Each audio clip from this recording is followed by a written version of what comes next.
pilgrims on Tuesday.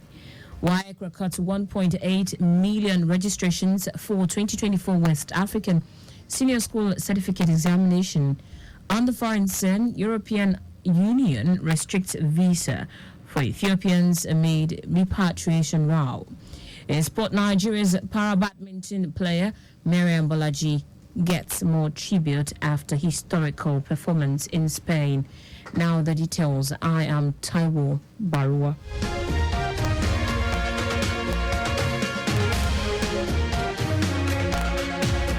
Lagos State Muslim Pilgrims Welfare Board will on Tuesday begin medical screening and vaccination exercise for the 2024 Hajj intending pilgrims. The board secretary Saheed Onikpede said the screening exercise is designed to ascertain the health status of each pilgrim in fulfillment of the requirement for international travel. Onikpede emphasized that medical officials from the Lagos State University Teaching Hospital, LASUTH, will screen the pilgrims for diabetes, malaria, typhoid, hepatitis B, pregnancy tests, among others. He said officials from Port Health Service and the Federal Ministry of Health will also vaccinate them against diseases such as polio, meningitis, and yellow fever. Onikpede noted that the screening, which will be carried out on a local government basis, starts at 8 a.m. daily from Tuesday, April 30, and ends May 9 at the Shamsi Adisa Thomas Mosque Hall, Old Secretariat, GRA, Ikeja. The Lagos State government has initiated a dialogue with property owners in Ifako Bagada area to fashion out a way forward on the subsisting suspension order on planning permit in the axis. Commissioner for Physical Planning and Urban Development Oluyinka Olumide said a suspension order was placed on planning permit processing and approvals in Ifako Bagada and surroundings last November due to observed foundation failures and distress on several buildings such as tilting and sinking. Olumide said the problem owed its origin to the soil condition of the area, which required a huge financial outlay to rectify through piling. He urged everyone interested in erecting buildings to always check with the Ministry of Physical Planning and Urban Development for the permissible use, height, and setbacks, adding that it is equally necessary to get drainage clearance for those in flood-prone areas. Lagosians are grappling with the effect of the ongoing fuel scarcity as shortages of supply disrupt their daily lives and strain economic activities. Speaking with our live bike reporter, Toyi Badmos, they expressed their concerns as long queues continue to form at petrol stations and passengers are left stranded at bus stops across the state. Private and commercial drivers lamented the effect of queuing for fuel, which affects their productivity and turnover, while passengers groan over the hike in the price of transportation. Transportation is really on the high side. I'm coming down from Ayobo right now to Alausa, and I've spent close to 2,000 naira. The effect of the fuel scarcity is quite unbearable. This morning I had to stand like over an hour at the bus stop to even get a bus, and even when the bus eventually comes, the price has skyrocketed. So the fuel scarcity is really affecting me. I'm running a business of my own, and today I cannot even go to work. I don't see fuel to go to work. My customers have been calling me. It's really affecting. Since morning I've been here. They have closed down the filling station. They say that there's no fuel. Some of the commercial vehicles and drivers on the road alleged that fuel now cost between 700 and 900 naira in some filling stations. The rumored fuel hike comes despite claims by the Nigerian National Petroleum Corporation Company Limited, NNPCL, that the logistic issues causing the fuel scarcity had been addressed. And now to the rest of the stories. The West African Examinations Council, WAEC, says a total of 1,814,344 candidates from over 22,000 schools registered for the 2024 West African Senior School Certificate Examination WASC for schools candidates Head of WAEC Nigeria National Office, Amos Dangot, who stated this during a press briefing, said the 2024 WASC for school candidate will take place between Tuesday, April 30 and Monday, June 34 in Nigeria, spanning 7 weeks and 6 days.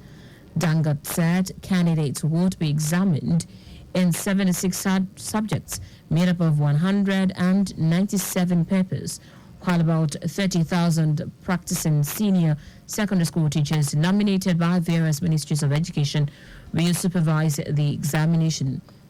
He said flyers, banners, posters, and other forms of reminders to keep the message of shunning malpractice fresh in the minds of stakeholders and candidates sitting for the examination have been rolled out.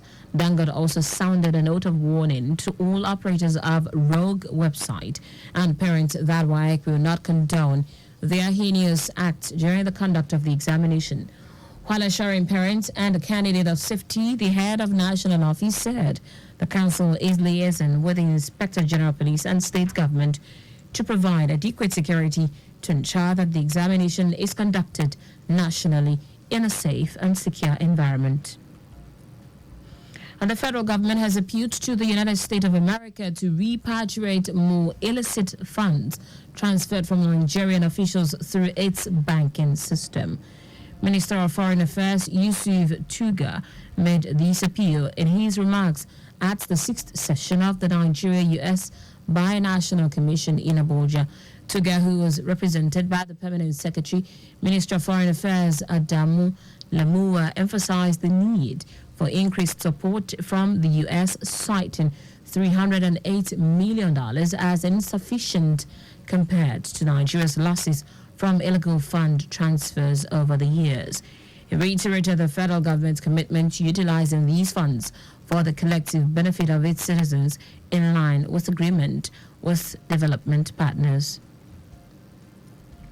In foreign news now, the European Union EU says it will restrict visa provisions for Ethiopian nationals because of the lack of cooperation from the government to take back citizens who overstay illegally.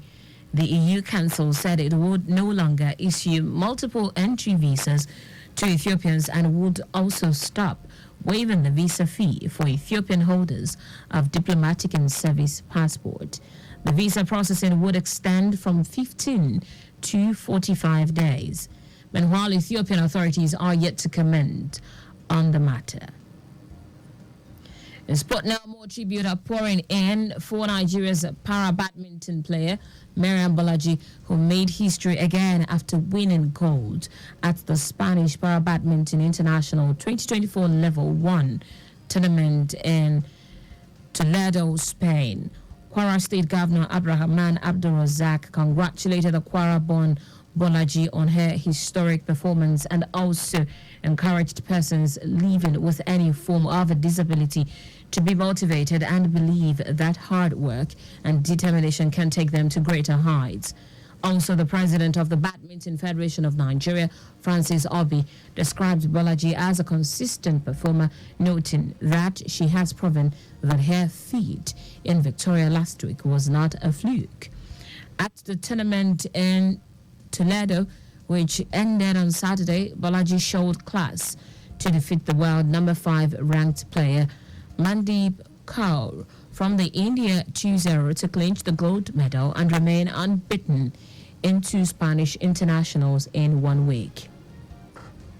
And that's it on the news at 4. But just before we go, please do not drive beyond specified speed limit. You can follow us and like all our various social media platforms: X, Traffic Radio 961, Instagram, Lagos Traffic Radio 961. Subscribe and watch our news and programs live on YouTube at Traffic Radio 961. You can also visit our website at trafficradio961.ng. Did you know that the Sanwo-Olu administration established 10 triage and oxygen centers? You can get more details on the Lagos State Government website. To end the news, here are the highlights of the major stories. Lagos State Muslim Pilgrims Welfare Board will on Tuesday begin medical screening and vaccination exercise for the 2024 Hajj intending pilgrims. The West African Examination Council, WAEC, has recorded a total of 1,814,344 registrations from over 22,000 schools registered for the 2024 WASC for school candidates. We also told you that the European Union, EU, will restrict visa provisions for Ethiopian nationals because of the lack of cooperation from the government to take back citizens who overstay illegally. And finally, in sports, more tribute are pouring in for Nigeria's para-badminton player Miriam Bolaji, who made history again after winning gold at the Spanish Para-Badminton International 2024 Level 1 tournament in Toledo, Spain. For contacts with the newsroom, send a message to info@trafficradio961.ng. That ends the news broadcast compiled by Adewale Oloporoku. I am Taiwo Baruwa. Thank you for listening. Welcome to the